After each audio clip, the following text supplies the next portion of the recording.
in Action. Tonight, I am joined by a candidate I've wanted to interview for quite some time. She is kind of blowing up, deservedly so. McKayla Wilkes is in Maryland District 5, and she is running against Steny Hoyer. So thank you so much for joining us tonight. Yeah, thank you for having me on. Absolutely. So first off, what made you decide to take on him? So I decided to challenge Congressman Steny Hoyer because I have been a resident of his district for a very long time. And for a very long time, people in our district haven't felt heard, and I've been one of them. I've witnessed firsthand exactly how our system is and how legislation affects regular working people, being denied life-saving medications after having a pulmonary embolism, and then for those life-saving medications to cost almost $30,000 for a month's supply, being incarcerated because of traffic debt, and then while being incarcerated, seeing how so many women were there because they couldn't afford to get out because of the cash bail system, watching my close friend of mine go homeless for the past 10 or 11 years because she's forced to live in poverty because she's on disability. So it's just all these things going on in the community. And I kind of came to a realization that this should not be normal for us. And for so long, for people who, like I wasn't politically engaged. I didn't trust in the political process because for a very long time, I just thought, well, it's just normal. Until one day I just had to tell myself, I don't want it to be normal anymore. And I started to look into my representatives. I started to look into legislation, and I started to look into specifically Steny Hoyer. And I took notice to his campaign contributions and where his money was coming from and how that correlated to his policy. And so I felt like I had to challenge him in order for our district to get real change. Absolutely. And a lot of people were propping him up to run for president, which was interesting. I'm in Pennsylvania, so I'm a neighbor, so I follow him quite a bit. You yourself are no stranger to tragedy, unfortunately. I just shared your video again about 9/11. Do you kind of want to touch on that and just explain how that changed your life? Yeah, so on September 11th, I had an aunt. Her name was Sharon Carver. She basically helped to raise me along with my other aunts, but her and I were really close because my father was murdered while my mom was pregnant with me. And so our family kind of took the whole it takes a village to raise a child aspect, and they really helped my mom out. And so she was one of the victims that passed on September 11th. She was working at the Pentagon. And that was the first time that I had ever lost anyone. That was the first time that I had lost someone who was very close to me. It almost felt like I lost like my mom. That's how close we were, like a second mom. And so I was suffering from traumatic stress for years because we never found her body. And so I just always thought, well, maybe she's still out there. Maybe she has amnesia, until a few years had passed. And I finally realized that she was not here anymore. When I entered high school, my life started changing, and it was like, I can't speak to her. And I really just, it hit me like a ton of bricks. And so I started to skip school. I started to run away from home. I was hanging out with the wrong crowd. And my school administration, everyone, they knew what I was going through. And they basically told me, we understand what you're going through, but you need to stop or you're going to be put into juvenile detention. And that's what happened. For every one day that I missed of school, I faced 10 days of incarceration, even if I was just late to a class. And I went through that for a period of about 3 years, from the age of 14 to 17. Wow. So one of the things you're very passionate about is changing the school to prison pipeline. Should you get elected, what is something that you plan on doing, especially different than who you're running against? Well, one thing I want to do is focus on criminal justice system and get rid of those programs, because I was on a program called CHIN's Child in Need of Services, and they frame it as though, like, the exact words are, this is not a program, well, not the exact words, but paraphrasing. It says that this is not a program focused on incarceration or rehabilitation, but that's exactly what happened to me. It was the complete opposite. But one thing that I think we should do is to also invest in more funding for public schools. We can fully fund our public schools in addition to property taxes, because the way our schools are funded is completely inequitable. Some schools are left completely underfunded. Some schools are, we have a school out here in Maryland who didn't have a gymnasium for years because of how they had basically had to rebuild the entire school because it was so bad. But we need to invest more into our children in education. We need to give our children more attention. We need guidance counselors, not resource officers, which are police officers, which we have in our district, police officers who are in schools. And some schools don't even have guidance counselors. Wow. Yeah, we had that in my school, and it was just not a safe feeling. We'll put it that way. It doesn't help. What else do you want to change about the criminal justice system as a whole? Cash bail, solitary confinement, for-profit prisons. What are your thoughts on things like that? And also, are you opposed to them? Yeah, so those things are actually included in my platform, and those are things that I want to fight for, to end the cash bail system. The majority of folks who are incarcerated are there because of the cash bail system, because they can't afford to get out. And it's horrible that our freedom is dependent on whether or not we can pay for it. We also need to get rid of for-profit prisons, because the fact is that the majority of those are incarcerated are in public prisons. And so by having those for-profit prisons, it's incentivizing them to fill those cells with people. Another thing that I want to do is have a criminal justice system that is centered around rehabilitation versus incarceration. We should have drug courts. We should decriminalize the usage of all drugs so that people can get the help that they need.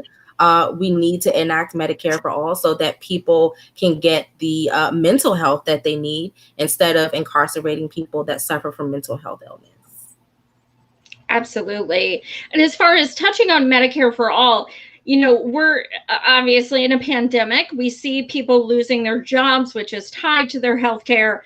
How do you feel that Steny Hoyer is handling people going through that right now?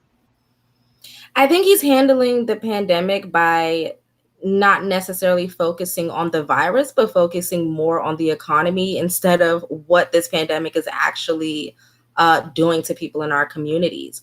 I mean, when we look at the CARES Act, and it was a one-time means tested payment of $1,200 that some people would get. It didn't include anything for PPE for our essential employees, hazardous pay, rental relief. And, they like to throw that word around, rent relief, but we need rent cancellation and mortgage cancellation as well. And more assistance for small businesses. Because what we saw were, small businesses are failing. People are going to their jobs, their essential jobs, and getting sicker every day. And then we look at the HEROES Act.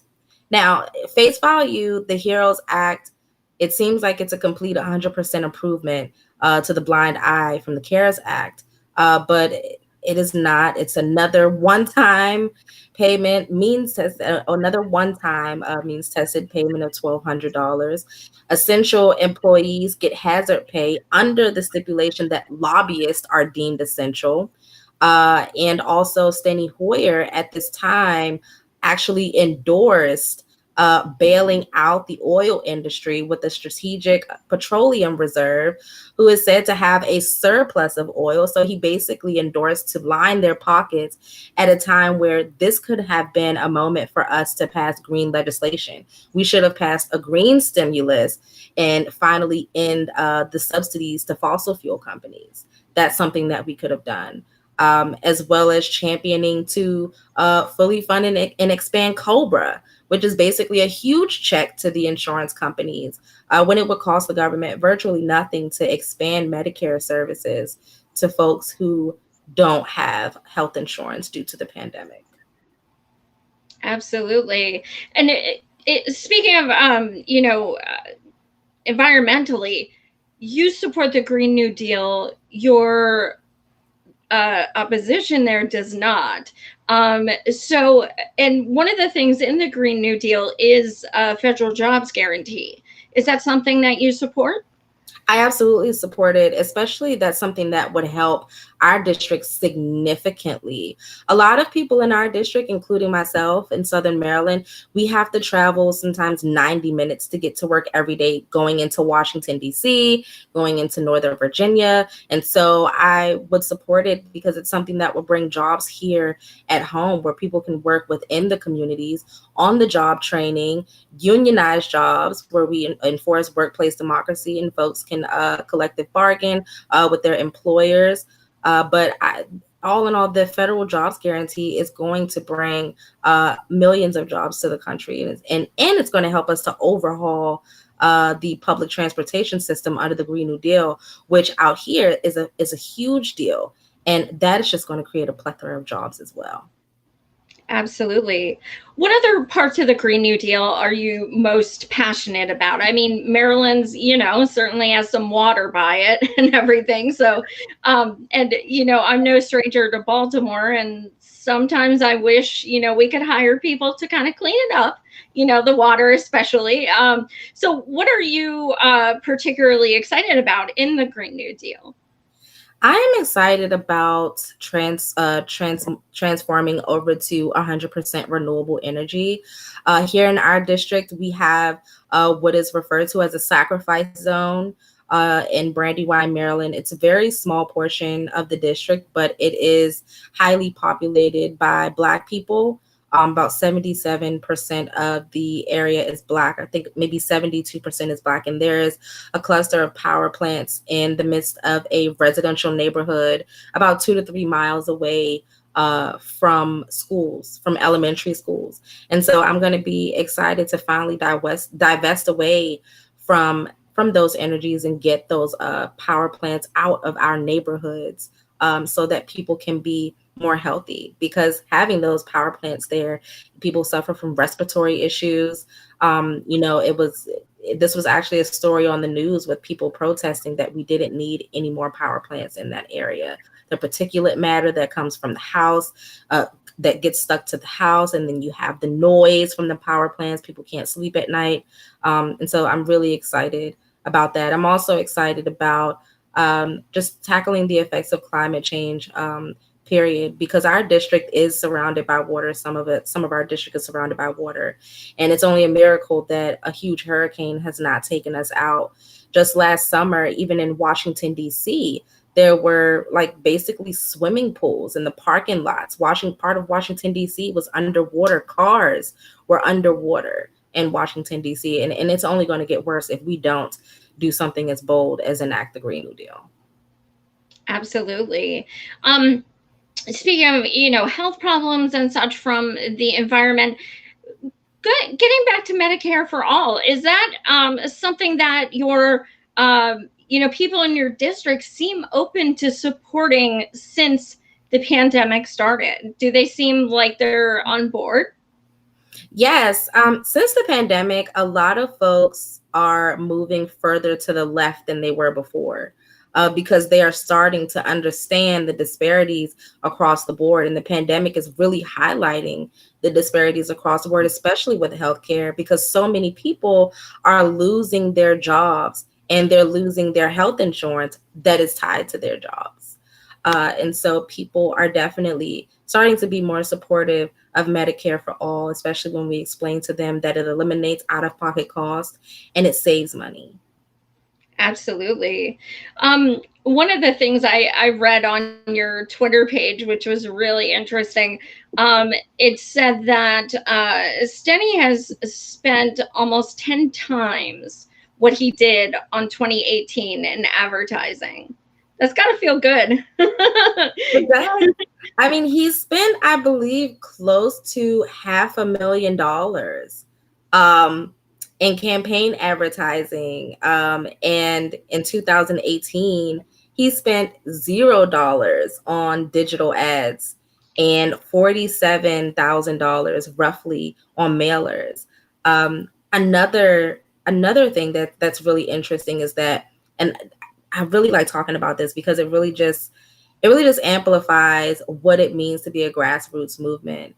But this past quarter in the pre-primary report, we found that we outraised Hoyer, period. Not just in small dollar donations, but we outraised him, period. He raised less than $38,000 while we raised almost $90,000 in the same period. And so I'm like, wow, that's grassroots. People want change like that. Wow, I just got goosebumps. That's incredible. We touching on that, getting big money out of politics is a huge thing. Do you think that Steny, if he had an opportunity to debate you on things like that, do you think he would? He's had the opportunity. He's had multiple opportunities, and he has not. So I'm gonna have to go with no. I kind of figured he wouldn't. As far as your campaign goes, and I love your Twitter because you're real all the time, and you're not some people try to be polished and stuff, but you are real 100% of the time. I had a feeling you were going to endorse Bernie, but when you did, it was really exciting for a lot of us. Since he dropped, and a lot of us are feeling, pretty defeatist and, kind of lost a lot of hope. What is something you tell people when they say, look, why should I vote? What's the point anymore? Yeah, I think that we as leftists need to realize that we love Bernie, and we love the narrative that he started. We love the work that he does for marginalized communities everywhere. But we have to realize that Bernie is not the movement, that we are the movement. But Bernie Sanders, that's why his slogan is "Not me, us," because it is about us, and we have to keep going. And, Bernie would want us to keep pushing. He wants the movement to keep going. So we have to vote. And we can't, linger on that he dropped out of the race and just give up, because that's not what it's about. We still have a movement. You can suspend a campaign, but you cannot suspend a movement. Absolutely. So you do also support immigration reform. Yes. What would that look like in your district? What things would you focus on? I would focus on a clear pathway to citizenship. I definitely would not be in favor of locking families up in cages. I don't think that we should be detaining people that want to come here and seek asylum. We should be housing them. We should be providing them with assistance, and we should be treating them like humans. And we definitely should not need a wall, which is completely racist because, the numbers show that the majority of people who are here undocumented are white Europeans who overstay their visas. It's not people coming over from Mexico, as much as some people would like to think so. Absolutely. Also, do you support the dismantling of the abolishing of ICE? Yes, I absolutely think we need to abolish ICE. We don't need ICE. ICE is a fairly new organization. And again, for me, it's just another kind of police task force. We don't need any more police than we already have. We need a clear pathway to citizenship instead of a clear pathway to jail. Absolutely. And, speaking of police, over the past 3 days, we have seen so many disgusting examples of just horrendous things happening. What is your response to, someone like Mr. Floyd? What happened to him and just how egregious it is? Yeah, I was really heartbroken. I mean, I've been heartbroken for a while, off of the just the sadness and the things that are going on, especially with like Breonna Taylor. And it's just like, why is this allowed to keep happening? I think that the problem is that we're too reactionary instead of being proactive. And when we speak about criminal justice reform, we have to have police reform and police accountability. The ways we need to be proactive are have people within the community work, as the police officers in the community, localize our police force. So that way, these people have ties to the community, they know the community, they're from the community, along with periodic diversity training. That should be something that is done at least once a month. I think it can probably be done more than that, but I think once a month is something that we can do, diversity training for everyone, um, along with having police officers wear body cameras. The only issue with police officers having to wear body cams is that sometimes they don't always leave it on. And that's an issue, especially in the DMV area. DMV is DC, Maryland, and Virginia for people who don't know.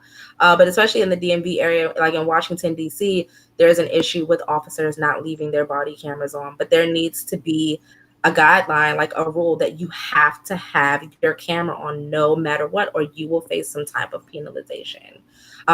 Body cameras aside, also, the footage from the body cameras need to be archived to the public for public viewing.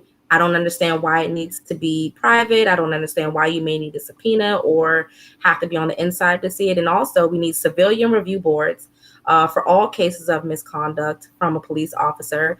And when a police officer does, when a police officer does, when a police officer does use excessive force, and it needs to be trialed or it needs to be tried in court. It needs to be investigated and handled by an out of district DA, because we don't need them investigating themselves. That doesn't make any sense. And they don't need paid leave when they do something. And it's just a shame because Gregory Floyd, his murderers are still not being charged. They're still home.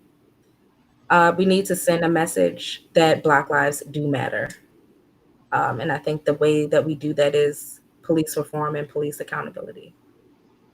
Absolutely. And unfortunately, it seems like the only time things like this happen is when people like us are outraged on Twitter. Then all of a sudden, oh, okay, now we should probably hold them accountable, but they're not in jail.